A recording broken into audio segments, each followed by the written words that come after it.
Hi hello welcome to coffee with కబర్లు.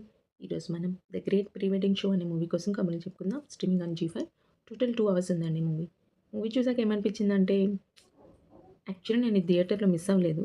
ఎందుకంటే అసలు అక్కడ రిలీజ్‌నే చేయలేదు. షోస్ వేయలేదు. కొంచెం దూరమైనా పర్వాలేదు వెళ్దామని చెప్పి నేను బుక్ మై షోలో చెక్ చేశా. బట్ ఇక్కడ రిలీజ్ చేయలేదు. ఇదే మూవీ మలయాళం వాళ్ళు తీస్తే ఇంకా సూపర్ డూపర్ ఉందని అంటారు. ఒక చిన్న సింపుల్ స్టోరీ లైన్ ఎంత ఇంట్రెస్టింగ్‌గా, ఎంగేజింగ్‌గా తీశారనని. బట్ మన వాళ్ళు కూడా చాలా తీశారు.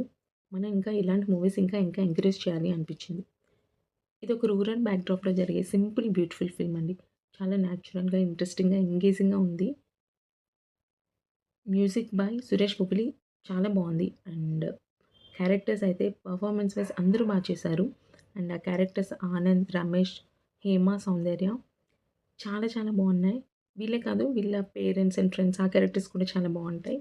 అండ్ వాళ్ళ ఇన్నోసెన్స్, ఆ సిట్యుయేషనల్ కామెడీ. మూవీ చూస్తున్నంత సేపు ఒక స్మైల్ అయితే ఉంటుంది. చాలా రిఫ్రెషింగ్‌గా అనిపించింది మూవీ. ఇంట్లో అందరూ కూర్చొని హాయిగా నవ్వుకొని మంచి మూవీ అండి. And performance wise oh my god! I love this Anand character అండి. చాలా అంటే చాలా చేశారు. మనం ఆ క్యారెక్టర్‌కి ఎంతలా కనెక్ట్ అవుతామంటే హీరో, హీరోయిన్ కలవకపోయినా పర్వాలేదు. బట్ ఈ ఆనంద్, సౌందర్యల పెళ్లయితే చాలురా బాబు అనిపించింది. సచ్ ఎ బ్యూటిఫుల్ క్యారెక్టర్ అండి. చాలా స్వీట్ అసలు. బేసిక్‌గా ఆయన తెలంగాణ అతను. బట్ ఆ శ్రీకాకుళం స్లాంగ్‌లో ఎంత మాట్లాడారో. మనం ఫీల్ అవ్వము దట్ ఆయన ఏదో యాక్ట్ చేస్తున్నట్టు. నిజంగానే ఆయన ఆ ఊర్లో ఉన్నట్లే మాట్లాడుతూ ఉంటారు. అదే ఇప్పుడు ప్రెజెంట్ ఉన్న జనరేషన్ హీరోస్‌కున్న డిఫరెన్స్. వాళ్ళు ఏ నేటివ్ అయితే ఉంటారో మాక్సిమం అన్ని మూవీస్‌లో అదే నేటివ్‌లో మాట్లాడుతూ ఉంటారు. ఆ లాంగ్వేజ్‌లో. ఇన్ కేస్ లాంగ్వేజ్ స్విచ్ ఉంటే అది ఈజీగా తెలిసిపోతుంది. ఏదో తెచ్చిపెట్టుకున్నట్టు మాట్లాడుతున్నట్లు. ఆ క్యారెక్టర్ తగ్గట్టు అస్సలు మాట్లాడరు. బట్ ఈయన ఎంత హార్డ్ వర్క్ చేసుండుంటారండి. నిజంగా చాలా చాలా చేశారు. నేనసలు ఒక యాక్టర్‌లా ఫీల్ అవ్వలే. ఆయన వన్ ఆఫ్ ద క్యారెక్టర్ అన్నట్టే చేశారు.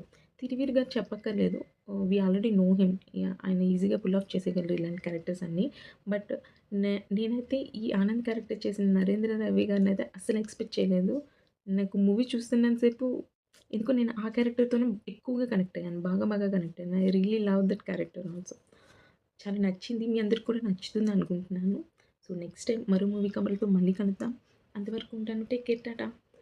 అండ్ ప్లీజ్ నెక్స్ట్ టైమ్ ఇలాంటి మూవీస్ కొంచెం మన తెలుగు స్టేట్స్‌లోనే కాకుండా వేరే స్టేట్స్‌లో కూడా రిలీజ్ చేయండి please. And please like, share and subscribe to my channel.